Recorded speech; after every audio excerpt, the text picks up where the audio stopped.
नमस्कार। अज अस बनान लगे आं मैंगो शेक। मैंगो शेक बनाने आस्तै असें ले ले बदाम, खंड, लाची ते कट्टियै अम्ब।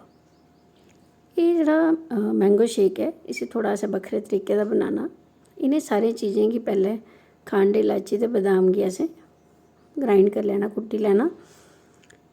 ते तुसें बनाया ते बड़ी बारी होना, पर इक बारी मेरे तरीके दा बी बनाइयै दिक्खेओ। एह् मैं कुट्टियै रक्खी लेआ सारा कुछ, बस एह्दे च गै असें पाई लैना अम्ब बी।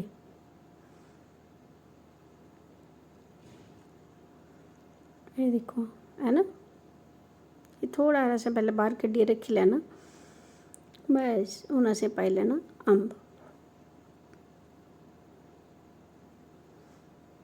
अम्ब पाइयै असें इसी बी मिक्सी च ग्राइंड करी लैना, कुट्टी लैना इसी बी। ते एह्दे च पाई लेई असें बर्फ।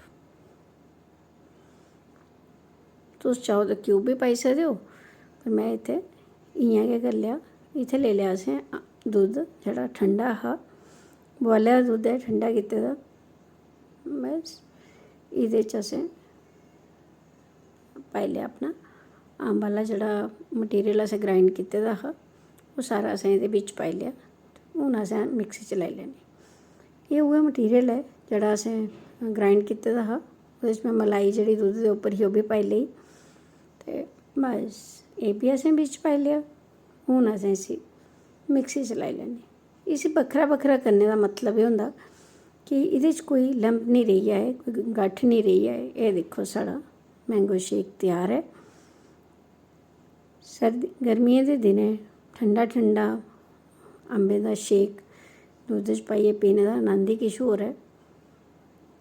बस बनाओ, खलाओ बच्चें गी, पलाओ सारें जनें गी। ते सारी रसोई दा आनंद लैओ, है ना मज़ेदार।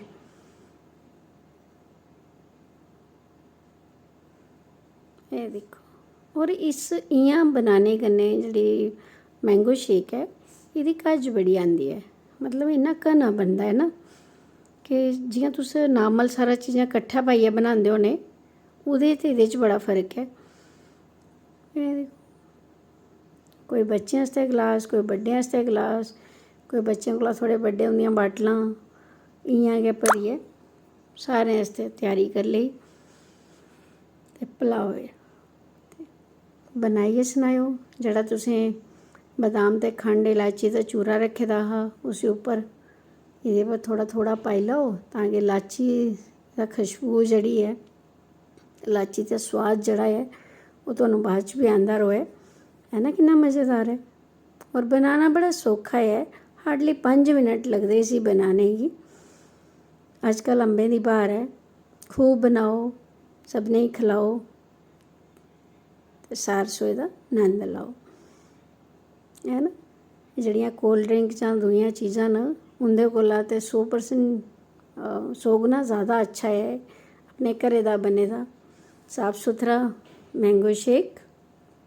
बदाम तुस कट्टियै थोह्ड़े हारे होर बी उप्परा पाई सकदे हो, जियां हून में पाई दित्ते, जां जियां बी थुआढ़ा मन करे।